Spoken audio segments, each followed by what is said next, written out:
Cyber अपराधियों के निशाने पर है। कई फर्जी वेबसाइट इन दिनों आरटीओ के नाम पर लोगों को चूना लगा रही हैं। जी हाँ, खुद देहरादून के आरटीओ दिनेश पठोई ने जय भारत टीवी पर ये बात कही है। एक टॉप लेवल के अधिकारी के संग हुए फर्जीवाड़े से ये मामला खुला है। आरटीओ पठोई ने बताया है कि लॉकडाउन के बाद से आरटीओ से जुड़े ज्यादातर मामलों को ऑनलाइन कर दिया गया है, जिसके बाद से लोग घर बैठे driving licence, vehicle transfer, learning और दूसरे मामलों पर आरटीओ की वेबसाइट का इस्तेमाल कर रहे हैं। लेकिन इसी बीच साइबर क्राइम से जुड़े बदमाशों ने आरटीओ की फर्जी वेबसाइट भी बना ली है, जिसमें लोग अनजाने में शिकार होकर फंस रहे हैं। ऑनलाइन हजारों की फीस पेमेंट भी कर रहे हैं, जिसका उन्हें पता धोखा खाने के बाद चल रहा है। ऐसे में जय भारत टीवी पर आरटीओ दिनेश पठोई ने मामले का खुलासा करते हुए सावधान रहने की गुजारिश की है। क्या कहा है उन्होंने, आइए आपको सुनाते हैं। से जीरो टॉलरेंस की बात की जा रही है। अब हम किस तरह से लोगों से आप अपील करेंगे कि जब वो आरटीओ दफ्तर आए तो प्रिकॉशन के संग आए और अब काम फिर से प्रक्रिया शुरू हो जाएगी। देखिए, दो बात आपने जीरो टॉलरेंस की बात कही और प्रिकॉशन की बात कही। मैं दोनों चीज़ों को जोड़ देता हूँ। जीरो टॉलरेंस से अब परिवहन विभाग का मतलब यह है कि हमारा 100% काम ऑनलाइन हो गया है। आपको कोई भी एप्लीकेशन ऑफिस में आके नहीं करनी है, आप एप्लीकेशन ऑनलाइन जमा करेंगे। 100% काम का एप्लीकेशन ऑनलाइन हो गया है और फीस भी आप ऑनलाइन जमा करेंगे, पेपर भी आप ऑनलाइन ही अपलोड करेंगे।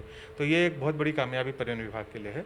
उसके बाद दूसरी तरीका जो सबसे बड़ा आरोप लगता था कि ड्राइविंग टेस्ट के ऊपर या लर्निंग लाइसेंस के टेस्ट के ऊपर यहाँ पे बड़ा खेल चलता है और यहाँ पे बड़ी शिकायतें आप जनता की रहती है, वो दोनों काम भी हमने ऑनलाइन कर दिए हैं। आपके लर्निंग लाइसेंस का टेस्ट ऑनलाइन होता है, उसमें एक निर्धारित समय के अंदर आपको 15 क्वेश्चन का जवाब देना होता है। 9 से अधिक अगर आप जवाब सही देते हैं तो आप पास होते हैं। उसी प्रकार से ड्राइविंग टेस्ट जो होता है पक्के लाइसेंस के लिए, वो ITDR झाझरा में होता है। हमारे काले में कोई भी ड्राइविंग टेस्ट नहीं होता है। ITDR झाझरा में हम लोगों ने माइक्रोसॉफ्ट कंपनी के साथ मिलकर एक सॉफ्टवेयर तैयार किया है, जिसके अंतर्गत वीडियो रिकॉर्डिंग होती है और सॉफ्टवेयर के अंतर्गत ड्राइविंग टेस्ट लिया जाता है और आवेदक को सॉफ्टवेयर के अंतर्गत पास या फेल किया जाता है। मैनुअल इंटरवेंशन उसमें नहीं होता है। आवेदक चाहे तो पूरे टेस्ट की रिकॉर्डिंग भी ले सकता है। तो जो सबसे बड़े आरोप परिवहन विभाग में लगते थे ड्राइविंग टेस्ट को लेकर, ड्राइविंग लाइसेंस को लेकर, उसको कवर करने का पूरा प्रयास विभाग ने पिछले 3 साल में किया है और उसका नतीजा आज ये है कि ITDR झाझरा में ड्राइविंग टेस्ट देने से पहले आदमी पहले 2-3 दिन घर में तैयारी करके वहाँ जा रहा है और यही हमारी सफलता है और यही हमारा उद्देश्य भी था। एक आरोप लगता था कि बाहर कॉकस रहता था लोगों का ना, दलालों का रहता था। हमने भी कई बार खबरें चलाई इस बात को, हमारे कैमरे में भी लोग आए, कैद हुए। अब आप लोगों को क्या भरोसा देंगे कि अब जब नई शुरुआत हो रही है, सारी चीज़ें ऑनलाइन की जा रही हैं, तो जो कॉकस था आरटीओ दफ्तर के बाहर का, वो पूरी तरह से आप खत्म होने का दावा कर रहे हैं? देखिए, दावा मैं तो आपसे 80% ये कर दूं कि जब भी कोई नई व्यवस्था बनती है उसमें कुछ ना कुछ कमियां रहती हैं। कल ही मेरे पास मेरे प्रकरण है कि मेरे एक परम मित्र हैं, उन्होंने ऑनलाइन ड्राइविंग लाइसेंस के लिए अप्लाई किया और वेबसाइट खोली तो इस हमारी सरकारी वेबसाइट के नाम पे कोई फर्ज वेबसाइट खुल गई और उनसे 1500 रुपये उन्होंने ऑनलाइन जमा भी करा दिया। मेरे परम मित्र हैं, पढ़े लिखे हैं, क्लास 1 ऑफिसर हैं, नाम नहीं लूँगा मैं आपका। अगर क्लास 1 ऑफिसर पढ़ा लिखा आदमी के साथ अगर ऐसा हो सकता है तो आम जनता के साथ भी हो सकता है। इसीलिए कोई भी सिस्टम फुल प्रूफ नहीं होता। ऑनलाइन सिस्टम आने के बाद लोगों को ऑपरेशन जो कंप्यूटर साक्षर नहीं है उनको अप्लाई करने में थोड़ी दिक्कत होने लगी है। इसलिए जिनको आप कॉकस कर रहे हैं, आज जो बाहर खड़े हो गए हैं, जो आज कंप्यूटर साइबर कैफ़े बन गए हैं, वो एक कॉकस नहीं है, वो आवश्यकता बन गई है। मतलब कक्षा 7, 8, 10 का पढ़ा हुआ लड़का या मैं कहूँ कि अनपढ़ भी ऐसे आवेदक हैं जो कार्यालय में आते हैं और कार्यालय से आवेदन की कोई प्रक्रिया नहीं होनी। वो हमसे पूछेंगे, हम उनका आवेदन नहीं कर पाएंगे और हमसे अपेक्षित भी नहीं है कि हम उनका आवेदन करवाएं, क्योंकि आवेदन ऑफिस में ना हो यही तो उद्देश्य था। क्योंकि आवेदन के नाम पे हम लोग के ऊपर आरोप लगता है कि हम लोगों को परेशान करते हैं। अब आवेदन हमारे यहाँ नहीं होना है, उसको प्रक्रिया नहीं मालूम तो कहाँ जाएगा। इसीलिए आवश्यकता के अनुसार ये बाहर जो साइबर कैफे खुले हुए हैं ये उनके आवेदन करते हैं, उनकी तरफ से आवेदन करते हैं और उस आवेदन की समुचित प्रक्रिया पूर्ण करने के पश्चात फिर वो हमारे कार्यालय में आते हैं और फिर उनका काम करते हैं। ये हो गया कॉकस का पार्ट 2। पार्ट 1 में आपको बता दूँ जिसका आप कहना चाहते हैं, वो लोग हैं जो बाहर खड़े हैं और लोग चाहते हैं कि आप आवेदन ऑफिस में ना जाएं, हमसे करवाएं। तो पार्ट 2 से तो कवर हो गया कि आवेदन की प्रक्रिया हमने बाहर कर दी है, तो आप बाहर से करेंगे, चाहे अपने मोबाइल से करें, चाहे लैपटॉप से। अगर आप सक्षम नहीं है तो किसी की सहायता लेके कर सकते हैं, वो आपका आपस का मामला है। जो व्यक्ति ये कहते हैं कि हम आपको ऑफिस में जाके आपका काम करा देंगे, वो व्यक्ति आज की डेट पे आपकी कोई मदद नहीं कर सकता, क्योंकि लाइसेंस का टेस्ट देने के लिए आपको ऑफिस आना है, वीडियो कैमरा CCTV कैमरे के आगे आपने टेस्ट देना है, ऑनलाइन टेस्ट होता है। जहाँ ITDR झाझरा में जाना है वहाँ भी ऑनलाइन टेस्ट होता है, वीडियो रिकॉर्डिंग होती है। तो कोई भी व्यक्ति आपकी मदद टेस्ट में पास होने के लिए नहीं कर सकता। यहाँ तक कि मेरे परिचितों के परिवारजन यहाँ आते हैं, फेल होके जाते हैं। बड़े बड़े अधिकारी लोग, बड़े बड़े जन नेता यहाँ पे आते हैं और इसमें से कई लोग फेल होके जाते हैं और बाकायदा दोबारा देने आते हैं, पढ़ लिख के आते हैं और टेस्ट देते हैं। तो इन 2 कारणों में आपकी कोई मदद नहीं कर सकता। अब मैं आपको एक व्यावहारिक सा बताता हूँ। अन्य जो कारण है, मान लीजिए आपको गाड़ी ट्रांसफ़र करानी है, आपको नहीं मालूम, आपने साइबर कैफ़े से बोला कि मुझे आवेदन करवा दो, उसने आवेदन कर दिया, पूरी प्रक्रिया कर दी और आपसे उस आवेदन के सापेक्ष 100 रुपये 200 रुपये जो भी है ले लिया। उसके पश्चात आपसे ये अपेक्षा है कि आप मेरे ऑफिस में आके उस फाइल को जमा कराएं और उसका काम कराएं। यहाँ पे आप पार्ट 1 वाले व्यक्ति आ जाते हैं सीन में। वो कहते हैं कि आपको जाने की ज़रूरत नहीं है, मैं करवा दूंगा। तो एक पार्ट केवल वो जो आज रह गया है कि जो व्यक्ति कहता है आपको जाने की ज़रूरत नहीं है, वो मैं करा दूंगा, वो पार्ट जनता के ऊपर डिपेंड करता है सर। आप कहें नहीं, आपने मेरा आवेदन कर दिया है, अब मैं खुद जाके अपनी फाइल लेके जाऊंगा और सेक्शन में जाके अपना काम कराऊंगा। तो वो जो पार्ट है, जो इस पार्ट में आपने अपना काम कराने स्वयं ऑफिस में आना है, वो आपके ऊपर निर्भर करता है सर, वो जनता के ऊपर निर्भर करता है। आवेदन आप भले बाहर करा लें, क्योंकि आपको साक्षरता के अनुसार, कंप्यूटर साक्षरता के अनुसार प्रक्रिया नहीं मालूम, लेकिन जो एक प्रक्रिया आपने पूरी कर ली है, उसके बाद आपको अपने पेपर सबमिट फिजिकल रूम में ऑफिस में आना है। वो काम आपको खुद करना चाहिए। उसके लिए किसी की मदद ना लें, ना उसके लिए किसी को आप पैसे दें या ना उससे किसी से साथ लेन देन करें। वो उद्देश्य हमारा नहीं है। ऑनलाइन का एक उद्देश्य जरूर है अनिवार्य रूप से करने का, कि अगर आप अनिवार्य नहीं करेंगे तो कभी भी कंप्यूटराइजेशन 100% सफल नहीं हो सकता। इसलिए विभाग ने, सरकार ने बड़ी सोच समझ के इसको अनिवार्य किया। यानी अनिवार्य का मतलब आपको आवेदन कंप्यूटर मतलब सॉफ्टवेयर से करना है, ऑनलाइन करना है। पहले एक बार हो रहा था कि 50-50 कर लें, कुछ लोगों को ऑनलाइन कर दें, कुछ लोगों को मैनुअल रखें। लेकिन फिर ये निर्णय लिया गया कि जब तक आप इसको 100% नहीं करेंगे तब तक कंप्यूटराइजेशन नहीं हो पाएगा। और आज के डेट में देखिए फुटफॉल थोड़े कम हो गए हैं हमारे यहाँ पे। हमने यहाँ पे जो नंबर प्लेट लगाने की प्रक्रिया है उसको भी आउटसोर्स कर दिया है, बाहर कर दिया है। हमने जो यहाँ वाहन फिटनेस की प्रक्रिया होती थी उसको भी बाहर कर दिया है। मतलब उद्देश्य है कि ऑफिस में फुटफॉल कम से कम हो। उसी प्रकार फिटनेस को भी हम एम सॉफ्टवेयर नाम की फिटनेस से अब कर रहे हैं।